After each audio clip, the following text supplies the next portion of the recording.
Well, it was another good win for us at home. Obviously, our start was much different than it was the other night against Iowa, which was really a positive thing. I thought defensively, we did a tremendous job. You know, Jessica Shepard is a tremendous post player in this league, and I just thought, you know, Jenn Anderson did a really great job of just making her uncomfortable. You know, she had 18, but it was a well-earned 18 because of Jenn's just her focus, what she had to do to keep her at bay and off balance. I thought that was big. She I think was responsible for some of those turnovers that she had. Just because of the pressure and placement. She just really, I think, made it difficult for her this afternoon, which was really important for us. And I thought anytime the ball went into her and their post players, we did a tremendous job of really loading to the ball, and that was our other players doing that. Tyra Boss came up, got her hands deflections on a lot of plays. You know, she had 7 steals. Which was huge for us, but you know, on a day that we didn't shoot the ball with terrific accuracy, I thought that our defense really was the reason why you know, we got the good win today. With Shepard, it seemed like she was taking some jumpers on the baseline. Sure. Did Jenn kind of do something, you think, to kind of make her uncomfortable? I think so. You know, Jenn is she's proven that you know, she's not afraid to be physical. You know, with other 5 men in this league, and you know, Jenn is I've said this before. She's really a smart, and I think a part of that is just her experience of being a junior and knowing you know, how to play in the low post. And not allowing Jessica to really push her, you know, and elevate her out where she was going to be susceptible to the high-low, you know, the lob. Generally just stayed between she and the bucket, but and moved her feet was terrific. You know, I think Jess was pushed underneath the bucket a couple times trying to make very difficult shots, and so that was just Jenn just doing a really sound job in doing what we asked her to do. And that was really try to not just limit her, but make every shot a tough shot. She has missed some shots from real close range on the other end. Jenn, is it kind of a trade-off with her offense right now? For what well, I think, you know, part of it is, you know, we don't do any building excuses around, you know, our program, but I think the fact that she has, you know, that finger, even though it's on her non-shooting hand, you know, Jenn is a kid that can score left or right. But right now she's being limited because she is really all right-handed, and just doesn't look comfortable anytime that you know, she has the ball in her left hand. It seems like it comes out, or she almost overcompensates, and it's strong. She's strong at the basket. So, but no, you know, today obviously she showed up big against Iowa. You know, we intentionally went into the low block, you know, that game because she had the hot hand. So. She obviously can score. Today, like I said, wasn't you know, her performance offensively. She struggled a little bit, but she completely compensated by just playing terrific defense. So, is it a trade-off? No, you know, I think Jenn is good on both ends. Tonight she was just really great on the defensive end for us. Do you think you were able to make Shepard work? Oh, there's no question. I would. You know, and again, I think there was a little bit of frustration there on her part, because I don't, you know, we've watched a tremendous amount of film, and there's great post players in this league, and Jenn just happens to be one of them. But you know, the knack that Jenn has is that she's just really sound defensively. It seems like she just doesn't give in. She doesn't get scored on that easily.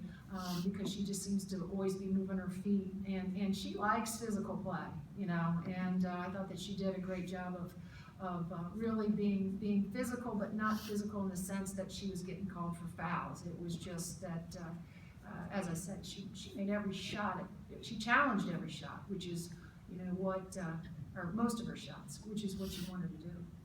Just how Cahill, they came out and they were kind of slow shooting like the rest of the team, but what did it take for them to find their comfort zone? Well, you know, again, we talked about our start and how important that was, but there's an awful lot of confidence over on our sideline that it's just a matter of time before, B had a few early turnovers, careless mistakes that are uncharacteristic of her. And so it's just a matter of time before she writes those things, and Tyra too. I mean, Tyra, I thought, at times pressed a little bit, but also, she does so many other things for us, as far as really hitting ahead. We wanted to get going, getting out and in transition. We thought that was gonna be big, this afternoon against a team that likes to run. I told them we had to run better, and so Tyra is the front runner in that. She gets us out and going, and so there's, like I said, there's a tremendous amount of confidence in both of those kids, and not that they don't, they haven't had games where they've been off, but they've had more games where they've been on for us this year.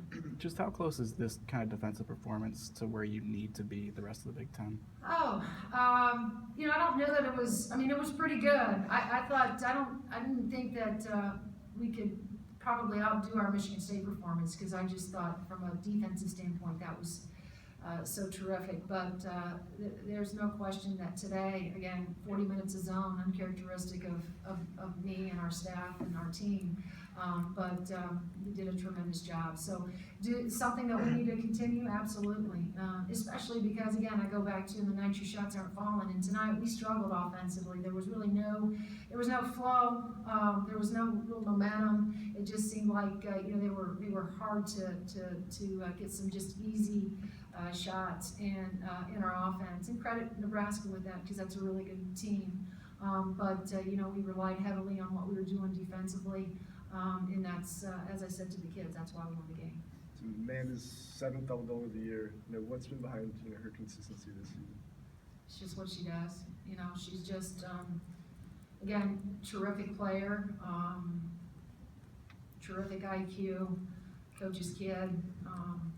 She just, she kind of figures it out, although she'll be disappointed, she had her 5 turnovers. But she's just sound in a lot of ways, and as I said, she and Tyra do more things better than they do, where they hurt us. And there's just a tremendous amount of trust from me and our staff and her teammates that we have in Cahill, that, anytime she touches the ball, more than likely something really good's gonna happen. You mentioned the start. You guys started the game in the second half and the fourth quarter off pretty well, scoring-wise at least. What was the key to that? Well, it just seemed like the third quarter, they dictated the tempo. We didn't like that. We felt like they were really coming down, and they slowed it up a little bit. They were being kind of quick hit oriented, and we didn't want to play that way. We wanted to dictate the tempo from the beginning of the game and get out fast. And so we, the challenge to our kids in the fourth quarter was, hey, we got to pick up the fourth quarter. We got to dictate the tempo. We want to play faster, and not allow them just to come down and execute every time. And so that's what we tried to do. And again, credit Tyra with really, being behind that, because as she runs, getting the ball out fast, Tyra running, hitting ahead, Lex tacking and Carly and Jess on the wings. We're better when we do that. 2 big Big Ten wins this week. What kind of statement does this make to the conference? I don't know that it, other than I think people probably think that we play well at home. I think that's what our other teams in the Big Ten think. And so now the challenge for us is we did what we were supposed to do this week. Now it's figuring out a way to go get on the road and get our second Big Ten victory. And those are again, you've heard me say this before, difficult to do, but we know we can do it, and we proved that at Northwestern.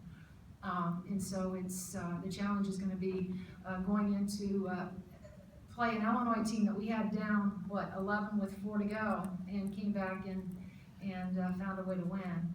And I don't think that they're going to need motivation when we step on their campus on Wednesday for us. And so that's going to be the message to our players. But they've been really good without us, having to tell them, what's at stake and who's next. And they don't look down the road. I mean, I know this group is thinking about Illinois. We're going to enjoy this one tonight. Cheer on the Broncos, and and then we're gonna get back to work. But there's no question that we'll make sure that we are again putting our head down and just thinking about the next game is the most important game, and that's at Illinois on Wednesday. Good, thanks guys. Awesome.